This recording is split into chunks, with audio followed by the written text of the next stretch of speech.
Hello everyone, and welcome back to my channel, where everything you're about to hear and see has been done in one take.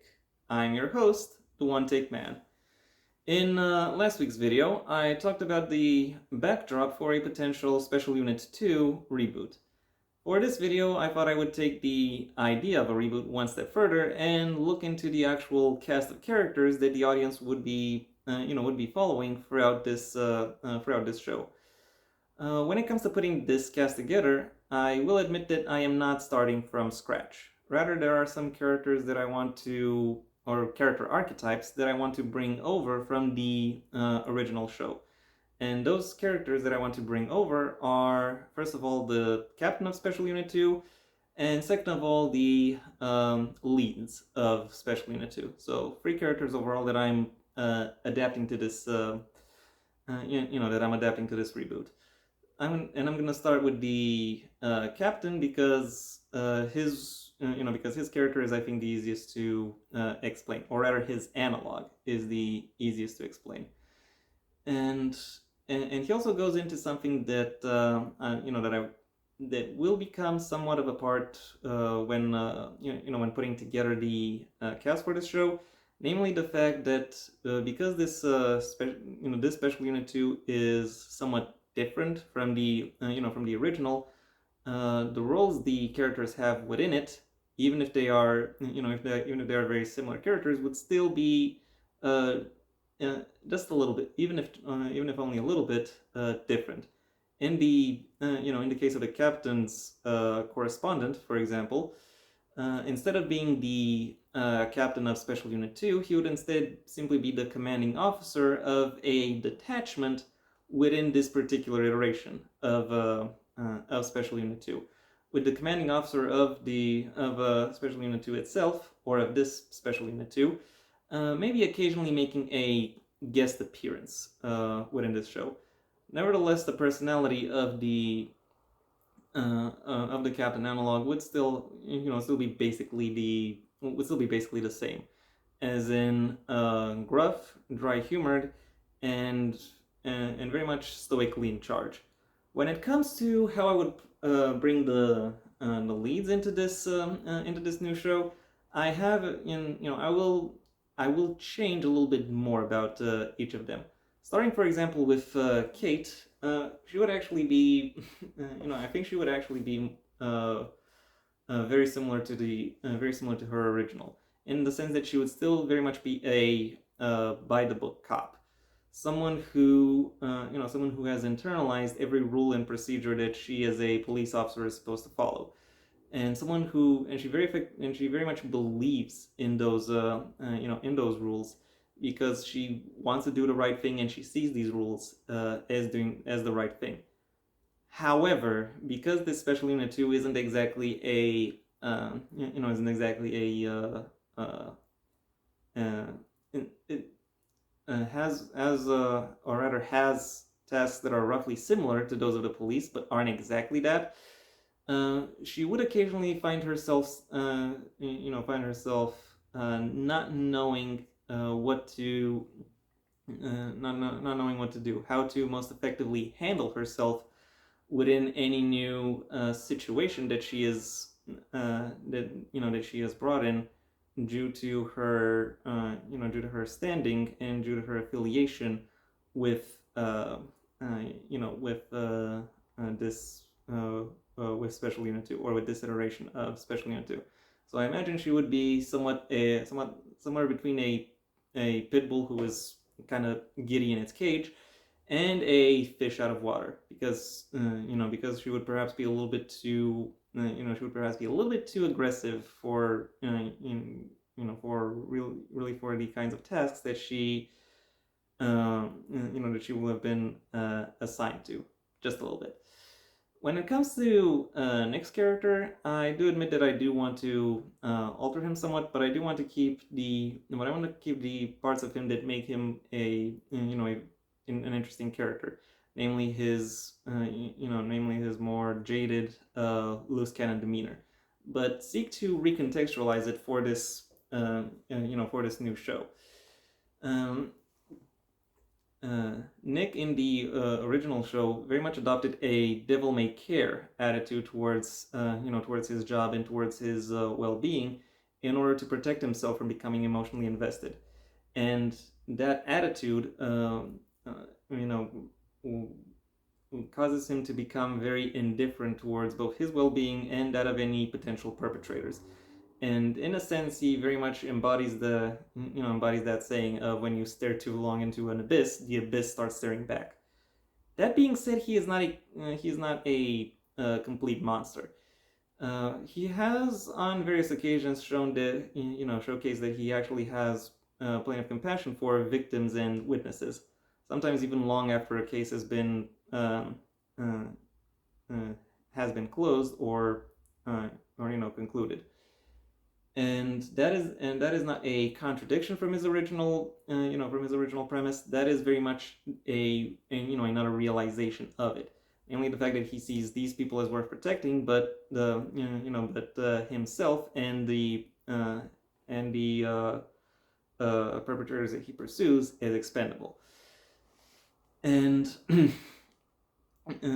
want to take that very loose demeanor and adapt it a little bit for for this show in particular, and make his rule breaking based not necessarily in any self-destructive behavior, but in his own idea of common sense. He would still leap into action whenever the situation calls for it.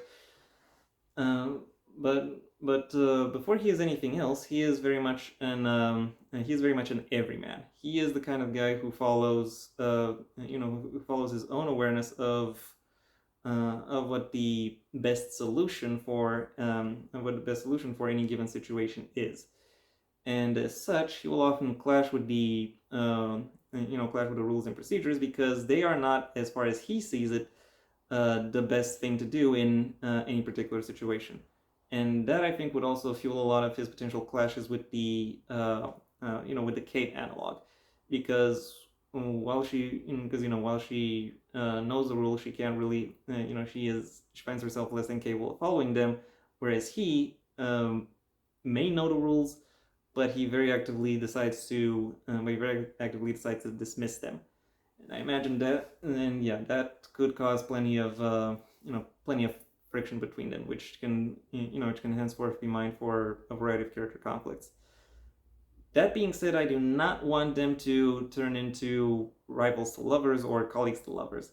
Like that dynamic can work over a longer term procedural show. It worked quite well for the X-Files, and at least some shows that that did the same thing. However, I don't necessarily think that that Nick and Kate in the in Special Unit 2 really have that same level, that same dynamic to them, and in this reboot, I very much want to keep that professional courtesy that exists between them intact, and I want them to stay away from any kind of romantic or sexual tension. Of particular note here is that I don't want either of these characters being the audience surrogate or POV character within the first season, as in the character through which the audience would get to learn what the organization is about. That role instead, I think, should go to one of the new characters that I would be creating.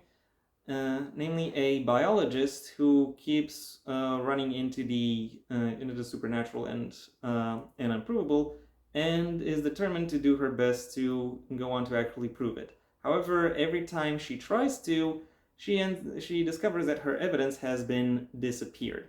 Once Special Unit 2 figures out that having her evidence disappear won't stop her, they might decide to bring her into the flock.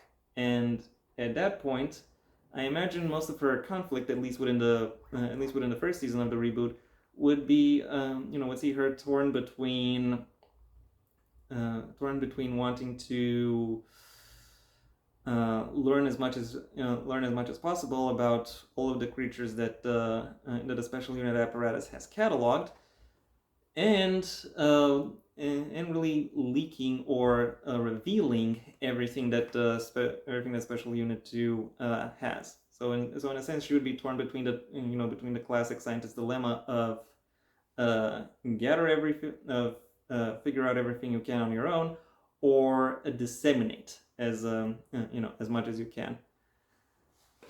The final character who I see would be a permanent member of this detachment would also be the token non-human character, a very Nordic-looking elf.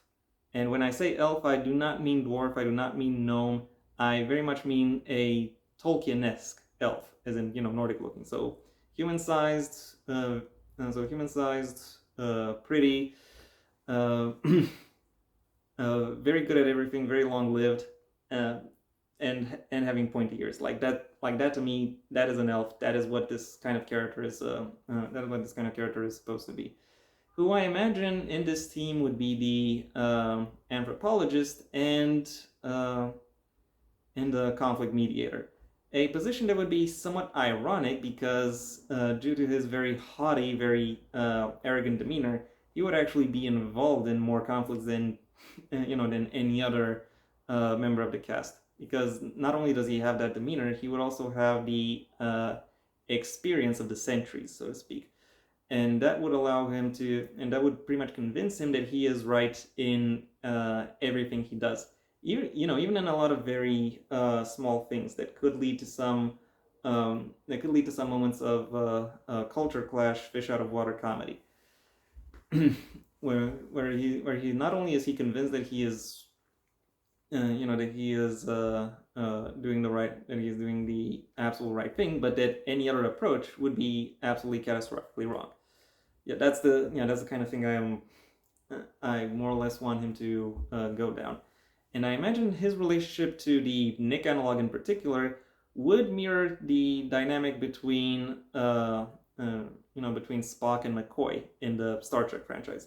Though it would be a lot more volatile and a lot less friendly. Rounding out this cast, I'm also considering having two characters who would have a more behind-the-scenes role. The first of these new characters would be a lab technician, someone who would be either a geneticist or a forensic doctor. Someone who would analyze the various samples that are connected on the field, and who would have a perhaps more wild or inhuman appearance, contrasted with a very calm, very collected, very polite, very professional demeanor. The second character I imagine in this behind-the-scenes role, in a behind-the-scenes role, would be an archivist slash librarian, and this character would have once again have a calm and collected external appearance, external demeanor, or external behavior, but with their overall demeanor, interests, activities could become a lot more wild, a lot more extravagant. Because for some reason I want the character who is who is kind of who's tasked with keeping records to be a lot like a book, with a with a pretty simple, pretty static exterior, but an interior that can hold a lot of wild developments and directions. Because I think that would make for some interesting contrasts. And what would this character's role within this cast be? Well, I imagine they would corroborate various evidence pieces or accounts that that the people out in the field would be would be looking for. And yeah, that was it. That is my suggestion for what the cast of a potential Special Unit 2 reboot should look like. If you've enjoyed it, well then please like the video, maybe even share it wherever you think other people will also like the video. If there is anything you'd like to add, either to my reboot suggestion or to or to the cast that I've suggested, well, that's what the comment section is for. And if you want to see when my next video gets released, well then please subscribe. And ideally also ring the bell or do whatever else YouTube will ask of you in order to keep you notified. I also have a main channel where you can hear me talking about book-related and literature topics, a link to which you can find in the description down below. Right past my social media links, which I would suggest you check out should you choose to. If you are less than interested in my thoughts on the print medium and selected works therein, well then I suggest you stay on this channel and go through my extensive backlog, where aside from the occasional pitch for either a movie or a TV series, as is this case, I also do reviews and retrospectives of movies and TV series, as well as the occasional video on either gameplay or commentary. So yeah, if any part of that sounds interesting to you, go ahead and go for my backlog. If it doesn't, well then feel free to do whatever you want the rest of your day, because it is your day after all. And yeah, that was it for me. So until next time, I have been the One Take Man.